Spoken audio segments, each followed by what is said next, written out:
Greetings and salutations. It is I, Professor Macabro. I come in here, like always, by the ever-lovely, sexy, and also cool zombie huesitos and the rest of the spooky crew, and we're here to regale you with the first horror movie haul of 2025. Yes, indeed.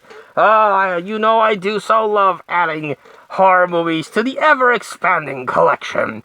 And these are horror movies that I've gotten thanks to a friend of mine that sells DVDs on the cheap. He has this little side job where he is able to get DVDs and sell them online. And because I'm his friend, he gives me a good price. So these are all budget lullabies. Yes, indeed. There was one that I did splurge a little bit more than I usually do, but it was worth it.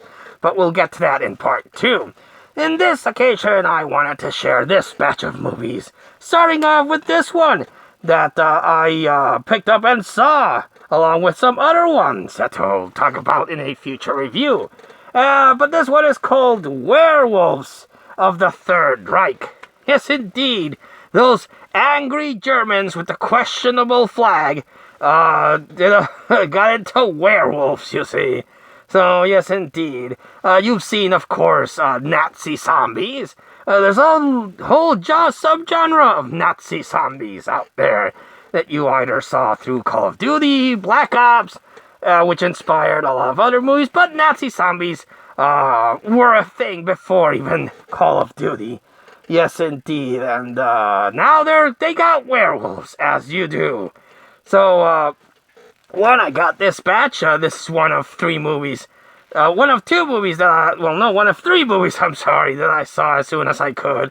And I expect a review of this one because I have thoughts on that particular movie.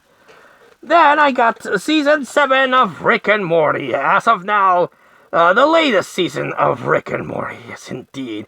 This series is really fun. It has a lot of really cool sci-fi things and a really cool main character, as well as some controversy, both from the gatekeeping fans that say that, you have to be an intellectual to understand everything and all the diversities of Rick and Morty, you feeble, lame human. I understand it and appreciate it in an elevated level.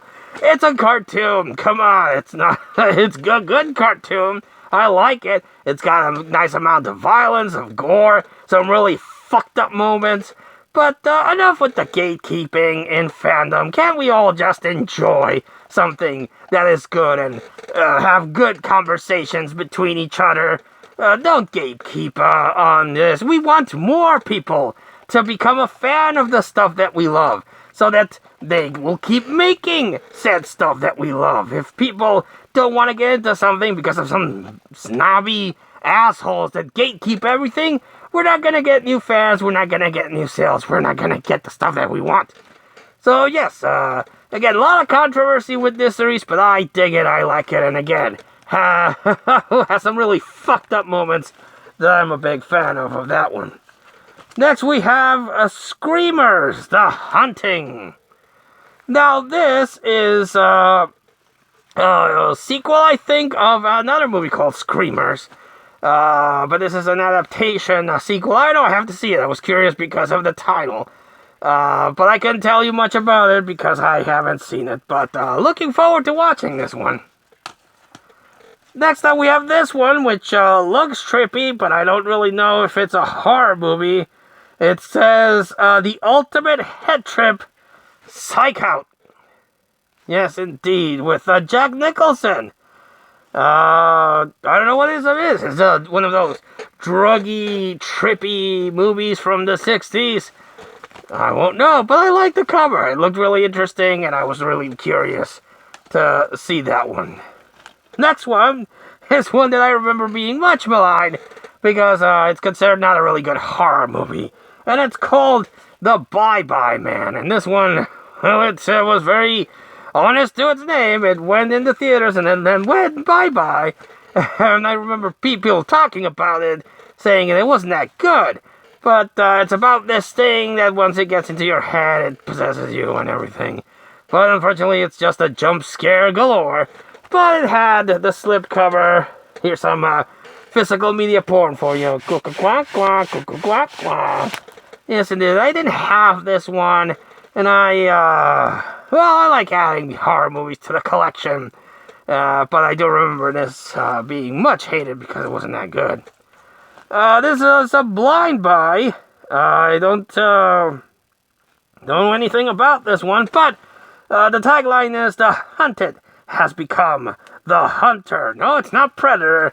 It's one called Stalked. Following in the veins of movies like Your Next or The Hunt, I'm assuming this is about this person that is being that is a victim that becomes the victimizer, kind of like spit on your grave. But a game of cat and mouse has never been so deadly, says someone in the back. So I'll check it out, see if it's any good. Next, I bought this one because I like the cover, and it looks to be like a cool little zombie movie, offbeat. Like the last video I did last year, I got Last of the Living. This one is called Voodoo Apocalypse. I love that voodoo that you do, you see. Yes, indeed. And it appears to be a zombie-driven thing, with a group of these offbeat, weird cops that have to deal with the zombie apocalypse. Yes, indeed. Also has a Nacho Libre there. So it might be a nice mix of weird, bizarre things with some luchador action. Really looking forward to seeing this one next. This one I bought because I'm an idiot. I already have Nosferatu, you'll see, and I have one of those cheapo public domain releases. I think, the Kino Lobler release of Nosferatu, and the one that I'm missing is the one that came out in the 70s. That's the one I thought this was. It's not. It's the original silent film, but released by Image. So this one has the original score, and then it has another score that was made by them. So don't be me. I got thrown off, and I thought this was the 1970s remake, but it's actually the 1920s silent film classic. And I wanted to get the original 70s one because with the release of the new Nosferatu remake, I had this idea that maybe old Nosferatu related physical media releases would be sought after. That's the 70s one is the only one I was missing. But it's still a nice little release, and each company releases their own version. This is totally different than the Kino Lobler one. But yeah, I bought another copy of Nosferatu. Next is one that I already did a review on. Picked up Holidays, the horror anthology that focuses on almost an entire year of horror shorts. It doesn't have Veterans Day. Just have your big ones, your Valentine's Day, your Mother's Day, your Father's Day, your Halloween, your Easter, which was the best one, and St. Patrick's Day. So, yes, I like that. The Easter one was the best one, but you've already seen my review and my thoughts on that. And the last one is A Christmas Horror Story again. As soon as I got this one, I wanted to pop in this one and Holidays and the Werewolves of the Third Reich to check those out. So I've already done 2 of those. Next one up is Werewolves. Yes, indeed. Have you seen any of these movies? What are your thoughts on them? Let us know in the comments down below. But until we see you all again next time, this has been Professor Macabro, that is Zombie Huesitos and the Spooky Crew, and we wish you all, like always, a good evening.